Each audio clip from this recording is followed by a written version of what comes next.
Just after midnight on the 14th of May 2008, a 19-year-old student is alone on a dark rural road in Minnesota. His car is stuck in a ditch surrounded by fields, and he calls his parents to tell them what happened. He isn't panicking or asking for emergency help, and he seems to believe he knows where he is. As his parents drive to pick him up, Brandon decides to walk towards what he thinks is a nearby town, staying on the phone with his father the entire time. They talk for nearly an hour as Brandon walks through darkness, climbing fences, crossing fields, and trying to find the road. And then suddenly, his father hears Brandon say, "Oh shit," and then the call cuts out. There is no sound of what happened next. And more than 15 years later, nobody knows exactly what caused Brandon Swanson to disappear into the darkness that fateful night.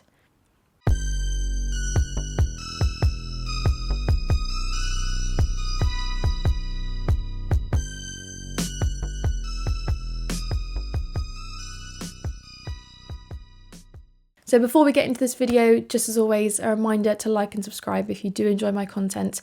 I make videos on true crime, mysteries, and the paranormal, so if that sounds right up your street, please consider joining the community.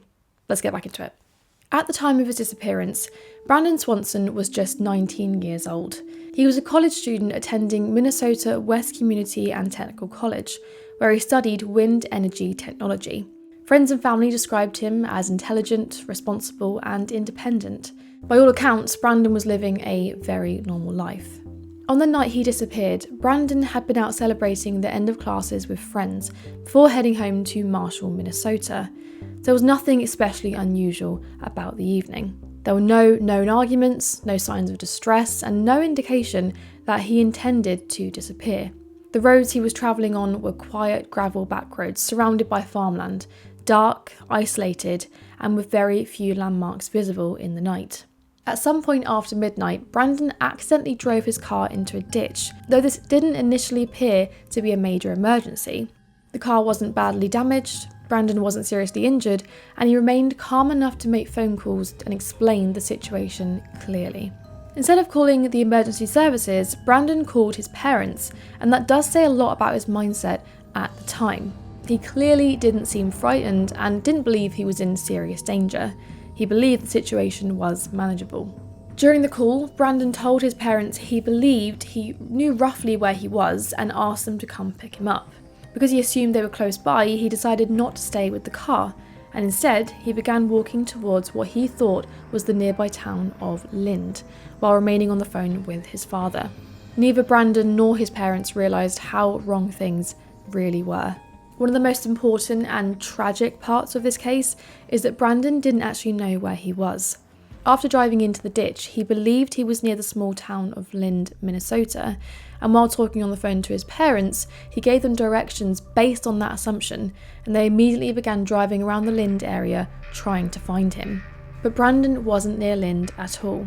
He was actually several miles away near the town of Porter. At first glance, this confusion sounds strange, but when you picture the environment, it becomes much more understandable.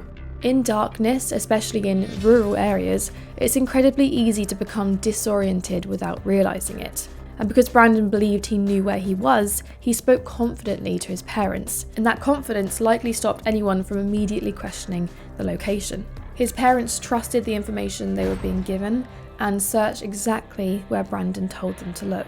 For hours, Brandon and his parents were effectively trying to reach each other while operating from two completely different maps. At points during the phone call, both sides believed they were getting closer, but in reality, they were nowhere near each other. And this is where it genuinely becomes terrifying, because one easy mistake turned a small problem into a disappearance. The tragedy of the case may have begun long before Brandon's final words.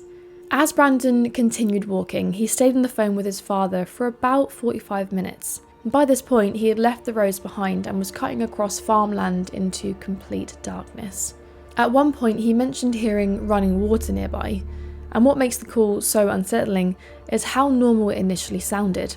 According to his father, Brandon didn't seem panicked, just a little frustrated and trying to find his way back safely.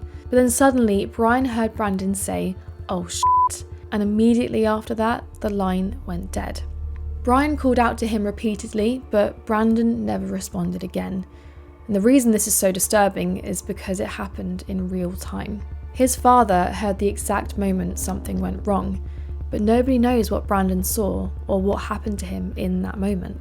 The most logical theory of why Brandon spoke those words is that he accidentally fell into a river or a creek or injured himself and therefore died while being exposed to the elements. He was walking over difficult terrain in the pitch black, must have been exhausted and possibly experienced disorientation.